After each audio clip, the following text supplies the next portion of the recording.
김병일입니다. 여러분 이렇게 뵈면서 제가 처음에 말씀드릴 것은 여러분 아주 존경합니다라는 말씀입니다. 지금 세상에 충효예를 내세우면서 이렇게 보인다는 것이 상당히 좀 드뭅니다. 그것도 연세 지긋한 유림들의 모임이 아니고 제2도시 부산에 각계각층에 연세 드시고 또 아주 장래가 촉망되는 젊은 남녀노소의 리더들이 충효회로 보였다는 점입니다. 비슷한 생각으로 살아가고 있는 제 입장에 아주 존경스러우면서도 또 동지애를 느낍니다. 근데 제가 여기 와서 더욱더 존경하게 된 것은 1년 과정으로 공부를 하시고 또 그냥 공부만 하는 게 아니라 졸업하고 나서 시험 봐가지고 자격증을 따시는 걸 목표로 해서 하신다는 얘기를 듣고 여러분 정말 존경합니다 하는 생각이 들었습니다. 그럼 여기서 여러분들이 더 존경을 받는 길은 바로 이 충효회를 배워서 이것을 삶 속에서 녹여서 실천하는 거 아니겠습니까? 실천하는 것은 우리가 각자 평생을 살면서 계속 추구해야 될 가치이고 나타나는 결과이겠습니다만 이 시간 한정된 시간에 제가 말씀드리고 싶은 것은 바로 우리가 충효회를 우리 역사상 가장 대표적으로 실천하셔서 지금까지도 존경받고 또 우리가 알면 알수록 더 존경스러운 인물 퇴계 선생의 충효회의 삶을 한번 말씀을 제가 드리고자 합니다. 바로 여러분들이 항의하는데 등대로서 삼으시면 좋겠다는 생각이 들었어요. 그런데 제가 아까 제가 공직생활할 때 내가 사랑하는 우리 직원의 부모님도 아버님도 제가 바로 반갑게 만나 뵙고 했습니다만 저는 반평생 거의 34년을 공직, 그것도 경제부처에서 있었습니다. 그런 제가 뭘 퇴계를 공부했겠습니까? 뭘 유학을 공부했겠습니까? 없습니다. 다만 제가 옛날부터 옛날 얘기를 듣기 좋아해가지고 현직 때도 뭐 좀 등산 갈 때도 고적이 있는 곳으로 휴가 때도 뭐 그런 곳에서 이렇게 하다가 그것이 인연이 돼갖고 도산서원 선비문화수련원 이사장이라는 저하고는 아주 거리가 멀어 보이는 이런 자리를 13년 전에 제가 제안을 받았어요. 거절했죠. 자격이 없는 사람이 가서 되겠습니까? 그런데 다리를 부러뜨려 가지고 어쩔 수 없을 때 제가 벌써 선임돼서 가서 퇴계 선생의 이야기를 듣기 시작했어요. 그때까지 제가 알았던 퇴계 선생은 높은 학자였어요. 근데 바로 그 학문을 통해서 그분이 평생 살아가면서 주위에 가깝고 먼 사람에게 모두에게 아주 감동적으로 살아가신 사실을 제가 매일매일 들으면서 존경스럽다가 바로 제가 부끄러워지는 거예요. 그분이 500년 전 경상도 분이 아니세요?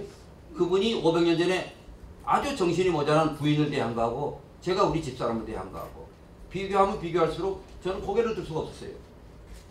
하나면 말 안 하죠. 들을 때마다 저의 모든 삶과 그 어른의 500년 전에 살아가신 거하고 너무 차이 나는 거예요.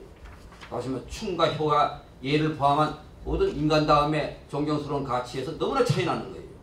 그래서 제가 사실 거기에 이렇게 올해 13년째 있는데 그렇게 있을 줄을 모르면서 있는 것은 바로 저는 이제 제가 뭐 지금부터 이렇게 고쳐봐야 얼마나 그 파장이 있겠습니까? 제 가까운 사람 일부에 국한되겠지만은 저보다 오래 사시면서 주위에 아주 역할을 하시기에 따라서는 기분 좋게도 만들고 반대로도 할 수 있는 그런 무궁무진한 분들에게 제가 힘들어하는 데까지 퇴계 선생 같이 사십시오 하는 얘기를 하는 것을 그 나머지 삶의 하나의 그 결국은 여러분들이 충효예를 세상에 실천하면서 이것이 널리 퍼지게 하려면 여러분 스스로가 존경을 받아야 됩니다.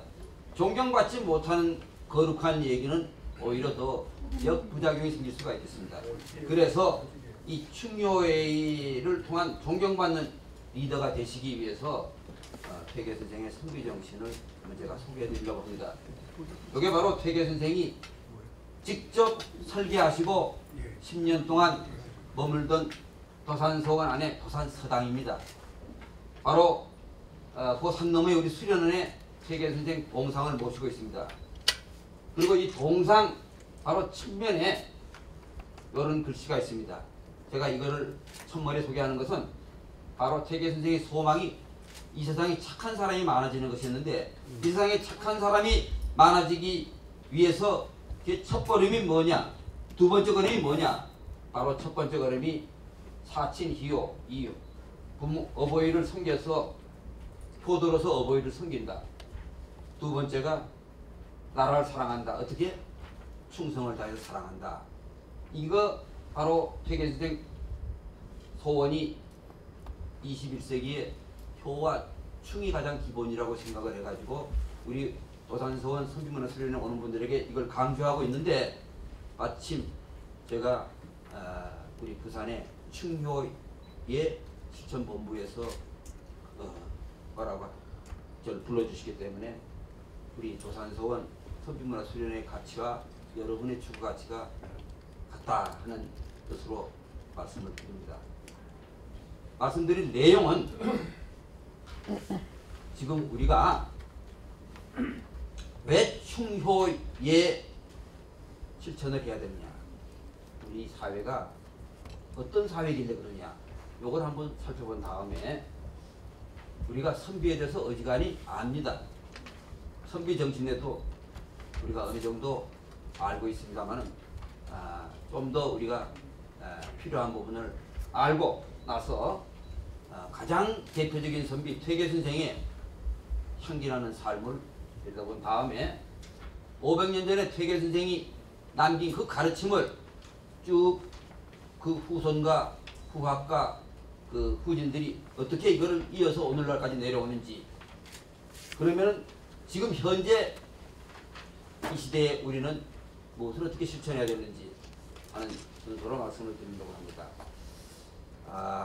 우리 사회 어떤 사회입니까? 크게 봐서 물질적인 경제적인 측면하고 정신적인 문화적인 측면으로 나눠서 볼 수가 있는데, 먼저 잘 아시다시피 경제적인 측면은 우린 지난 반세기 동안에 기적에 가까운 발전을 이룩한 나라입니다. 자본도 거의 없는 나라가 오직 제대로 교육받은 사람이 이루어냈습니다. 그 사람도 근면하고 교육열도 있었지만 가장 가슴 떨리게 하는 것이 바로 부모, 형제, 가족 공동체, 가족 사랑입니다. 60년대 구로공단이나 서독 광부 간호원을 같은 사람이 자기 잘 먹고 잘 살라고 간 사람 한 사람도 없습니다. 가족을 위해서, 동생의 학비를 위해서 지금도 후회하지 않습니다. 이것을 10년 뒤에 우리나라에 온 세계적인 석학 아놀드 토인비는 정말 감동을 했습니다. 지구가 끝날 때 이 지구상에 뭐 하나만 좀 남겨놨으면 좋겠다 하고 나한테 소망을 얘기하라고 그러면 나는 한국의 효문화, 가족 윤리를 남기겠다. 이렇게 얘기를 하고 한 3년 뒤에 영국에 찾아간 우리 언론인이 3년 전에 말씀한 거 맞습니까? 그랬더니 더합니다. 지금 저는 외로워서 못 살겠습니다. 라는 말씀을 남기고 바로 아놀드 토인비는 돌아가셨습니다. 우리는 그런 나라였습니다. 불과 40-50년 전까지. 동방예의지국을 우리는 그때 얘기해도 모두가 다 수긍을 했던 시절이 있었습니다. 그런데 지금 우리는 어떻습니까? 가장 잘 사는 부모한테 제일 자주 뻔질나게 찾아가는 나라 젊은이들이 어느 나라인 줄 아세요? 한국이에요.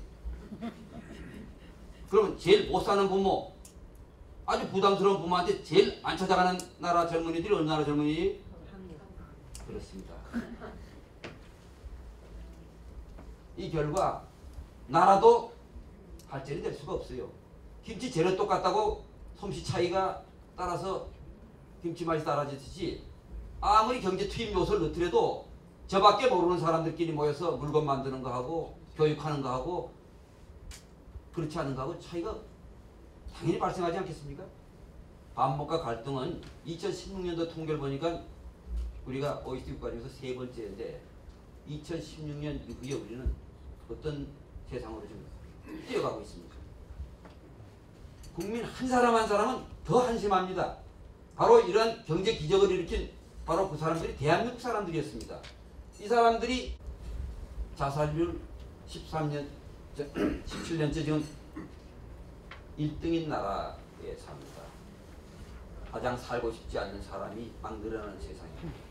OECD 평균보다 3배인데 더 걱정스러운 것은 세대별로 자살률을 비교해 보니까 우리 7, 80대 자살률이 젊은이 자살보다 훨씬 높을 뿐만 아니라 OECD 7, 80대 젊은 자살률보다 우리 7, 80대 자살률이 8배가 높은 거예요.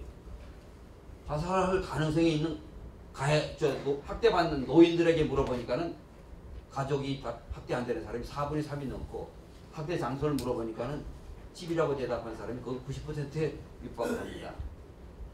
그 원인은 저밖에 모르고 돈이면 최고라는 이것이 우리 사회에 독버섯처럼 번지고 있는 게 아닌가 생각합니다. 잘 안 되네. 네.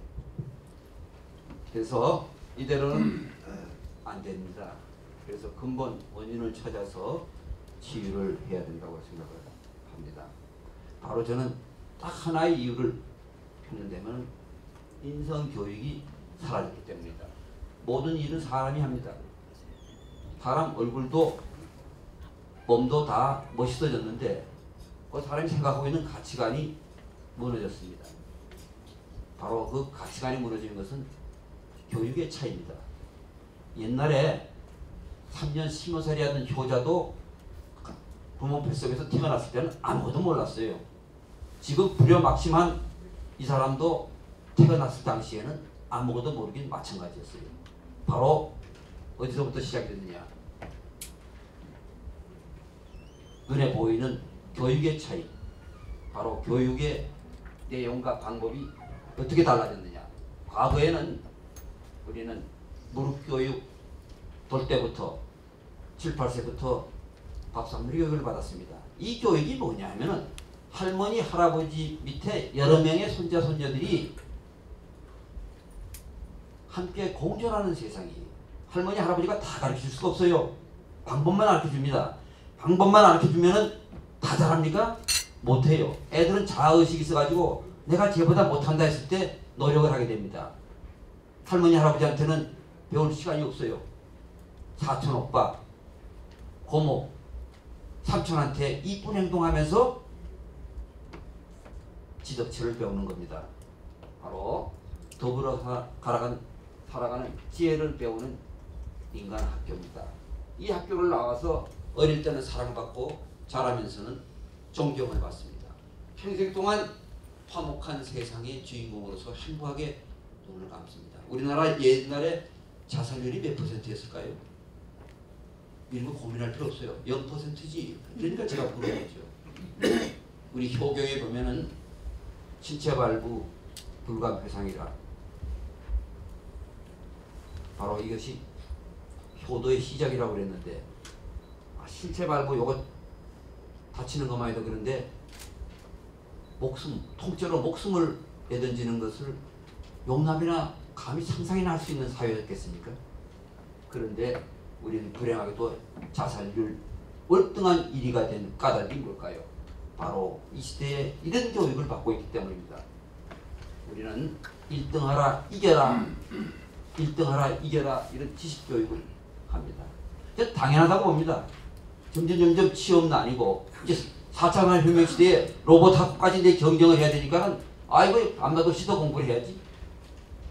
자기 몸값 올리는 이 교육 필요합니다. 그렇지만은 요거만 하고 이걸 안 하니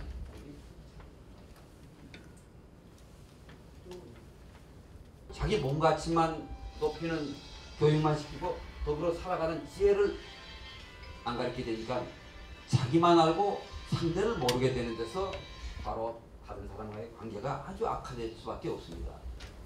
저는 이 과정에서 아까 노인 자살률도 얘기했지만은 가장 어디서부터 시작을 해야 되느냐, 어른이라고 생각합니다. 왜 그러냐 하면은 지금 인성교육이 아까 사라졌다고 그랬는데 이 사라진 책임이 누구한테 있을까요? 뭐 여기서 책임 따지자는 건 아니지만 그 원인을 알아야지 거기에 맞는 맞춤식 처방이 나오기 때문입니다. 아이들은 보는 대로 배웁니다. 태어날 때는 아무것도 몰랐습니다. 자라면서 아이한테 말해서 제대로 되겠습니까?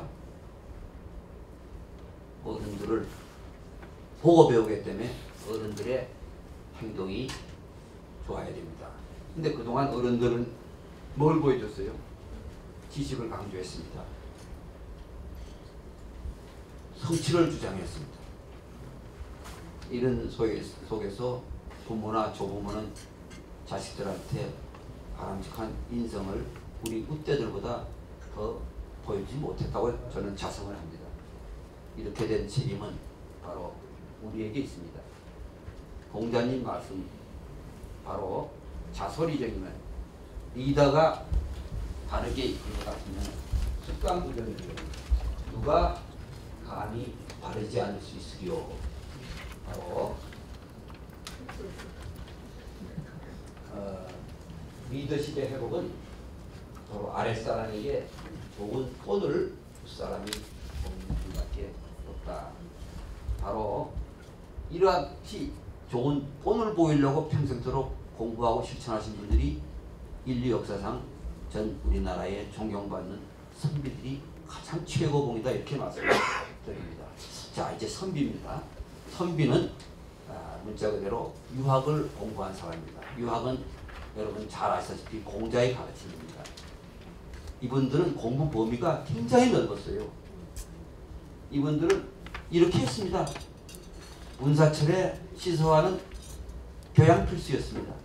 거기에 항상 공부한 사람은 사회를 위해서 활동을 하기 때문에 당연히 정치, 경제, 사회 공부하고 퇴계 선생 같은 분은 형님의 잘 때 숨소리 들으면서 약을 처방해 줄 정도로 의학, 전문, 안 통할 리가 없는 박학하신 분이기 때문에 요즘 우리가 창의력, 융합 능력 얘기하는데 융합 능력 별도로 기를 필요 없어요. 자기 스스로가 다 가지고 있는 거예요. 그리고 또 우리가 알아야 될 것은 퇴계선생은 그런 선비들은 공부한 것을 반드시 실천을 했습니다. 지행병진이라고 해서. 이 점이 오늘날 공부하고 실천하지 않는 지식인하고 제일 큰 차이라고 생각합니다. 그러니까 옛날에는 공부 제일 많이 한 사람이 제일 실천을 훌륭하게 했기 때문에 공부 제일 많이 한 사람이 제일 존경받는 사람이었습니다. 퇴계선생이 대표적인 예죠. 근데 지금은 가장 공부 많이 한 분이 이 사회에서 가장 존경받습니까? 그건 고사하고 집에서도 부모 형제로부터 제일 존경받지 않는 걸 저는 많이 보고 있습니다. 그리고 우리가 양반하고 헷갈리기가 쉬운데 분명하게 구분하십소서 하는 말씀을 드립니다. 양반은 신분 계층입니다. 양손이 오른손 왼손이듯이 양반은 문반과 무반인 원뜻입니다. 근데 이 사람들이 리타이어 한 다음에도 양반으로 또 이 사람이 세상을 버린 다음에도 아들, 손자, 그 자손들까지도 양반이 되다가 보니까 양반은 숫자가 많아졌어요. 양반 중에도 훌륭한 양반도 있지만 형편없는 양반도 있어요. 나라 팔아먹은 내국노들 전부 다 양반입니다. 그리고 춘향이 못 살게 된 변사토도 양반입니다. 우리 그런 사람을 흠모하면서 배워도 되겠습니까? 바로 우리가 배우려고 하는 선비는 그 양반 중에서 제가 보기에 한 두 단계 크게 걸렸습니다. 첫 번째 단계는 지식과 도덕을 가지고 있어야 돼요. 또 가지고만 있으면 안 돼요. 일단 이거를 아름답게 때에 맞춰서 실천을 해야 돼요. 어떻게? 의리와 범절 있게. 양반은 다 선비지. 양반의 자식은 저절로 양반이 됐지만 선비의 자식은 저절로 선비가 될 수가 없었다. 그래서 저는 선비를 배우자.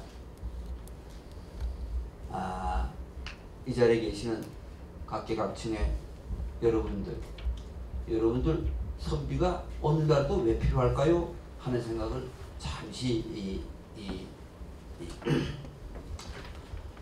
가지고 계실 텐데, 거기에 대한 답으로 제가 한 3가지만 말씀드리겠습니다. 첫째는 지금부터 32년 전에 88년도 프랑스 파리에서 노벨상 과학 부분 수상자들이 모였습니다.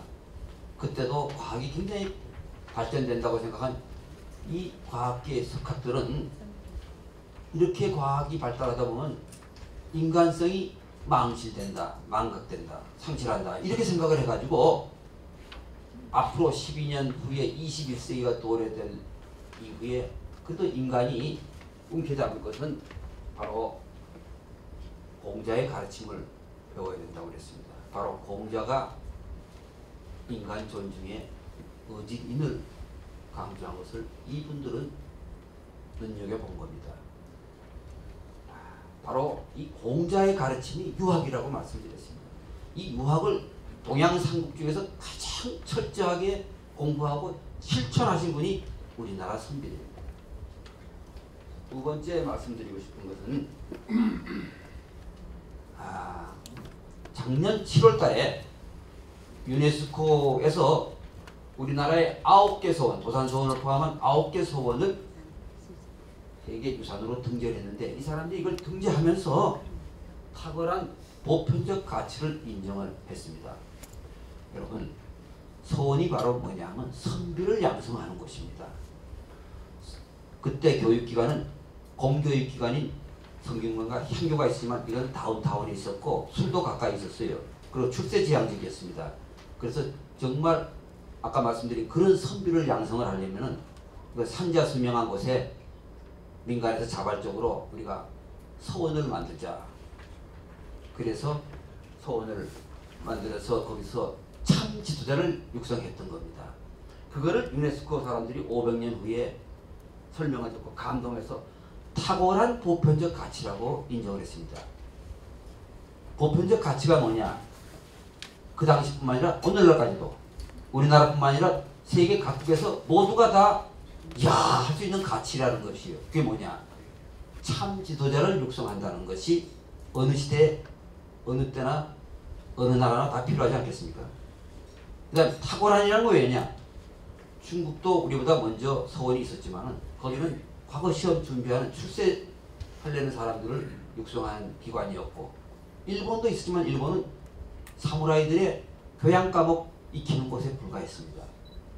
참 지도자, 백성들에게 정말 그 실천으로서 이끌어가는 모범적인 삶을 사는 교육기관을 우리나라에서는 한 개도 아니고 대표적인 것이 9개지만 그 당시에 수백 개가 있었다는 점에 이분들은 우리보다 더 앞서가는 안목을 가졌다고 생각이 됩니다.